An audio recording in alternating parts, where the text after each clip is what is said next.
మేధో మథనంలో మంత్రులకు full class తీసుకున్నారు సీఎం కేసీఆర్. పనితీరు మెరుగుపరుచుకోవాలని సూచించారు. 10 నెలల పాలనపై పోస్ట్ మార్టం చేసిన సీఎం కొందరు నేతలపై తీవ్ర అసంతృప్తి వ్యక్తం చేశారు. విపక్షాలను ధీటుగా ఎదుర్కొనేందుకు దూకుడు పెంచాలని ఆదేశించారు. ఇక రాబోయే ఎన్నికల్లో పార్టీ గెలుపు బాధ్యతను మంత్రులకు అప్పగించారు సీఎం.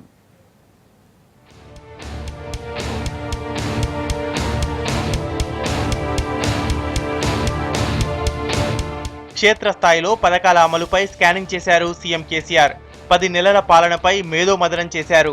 మంత్రులు, పార్లమెంటరీ సెక్రటరీలతో క్యాంప్ ఆఫీస్లో 7 గంటలు సుదీర్ఘంగా చర్చించిన సీఎం ఫ్యూచర్పై దిశానిర్దేశం చేశారు. మినిస్టర్స్తో ముఖాముఖి మాట్లాడిన సీఎం పనితీరుపై అసంతృప్తి వ్యక్తం చేసినట్టు టాక్. జిల్లాలలో ఇష్టారాజ్యంగా ప్రవర్తిస్తున్న కొందరు మంత్రులు పద్ధతి మార్చుకోవాలని వార్నింగ్ ఇచ్చారు. 3 నెలల్లో ఏడాది కావస్తున్న సొంత శాఖలపై ఇప్పటికీ పట్టు సాధించలేకపోయారని గుస్సా అయినట్టు తెలుస్తోంది. ఒకరిద్దరు మినహా ఎవరూ దూకుడుగా వ్యవహరించడం లేదన్నారు కేసీఆర్.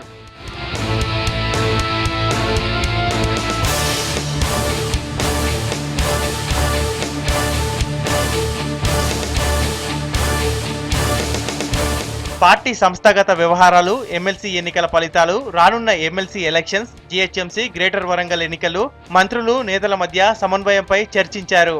ప్రభుత్వ పథకాలను జనంలోకి తీసుకెళ్లాలని ఆదేశించారు. రాబోయే ఎన్నికల్లో గెలుపు బాధ్యత మంత్రులదేనన్న కేసీఆర్ ప్రభుత్వం, ప్రజల మధ్య గ్యాప్ తగ్గించేందుకు ప్రయత్నించాలన్నారు. మంత్రులు, పార్లమెంటరీ కార్యదర్శుల విధి విధానాలతో పాటు వర్క్ డివిజన్, జీతాలపై కూడా చర్చ జరిగినట్లు తెలుస్తుంది.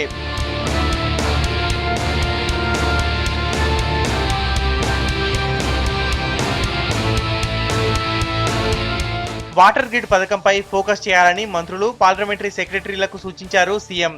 మిషన్ కాకతీయను త్వరగా పూర్తి చేయాలని ఆదేశించారు. పథకాలను ప్రజల్లోకి తీసుకెళ్లాలని డైరెక్షన్స్ ఇచ్చారు. ప్రజల నుంచి విమర్శలు రాకుండా చూసుకోవాలని హింట్ ఇచ్చారు. పథకాలపై ప్రజాస్పందనను అడిగి తెలుసుకున్నారు. ఈ నెల 24న జరిగే పార్టీ ప్లీనరీ లోపు సంస్థాగత ఎన్నికలను పూర్తి చేసుకోవాలని కేసీఆర్ సూచించారు. సభ్యత్వ నమోదు విషయంలో బాగా పనిచేశారని మంత్రులను అభినందించారు. అందరూ సమన్వయంతో పనిచేయాలన్న కేసీఆర్ విపక్షాలను ధీటుగా ఎదుర్కోవాలని ఆదేశించారు.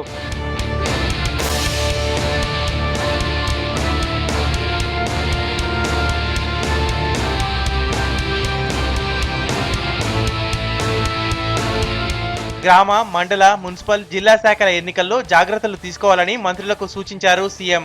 పార్టీ కోసం పనిచేసిన వారికే కమిటీల్లో అవకాశం కల్పించాలని ఆదేశించారు.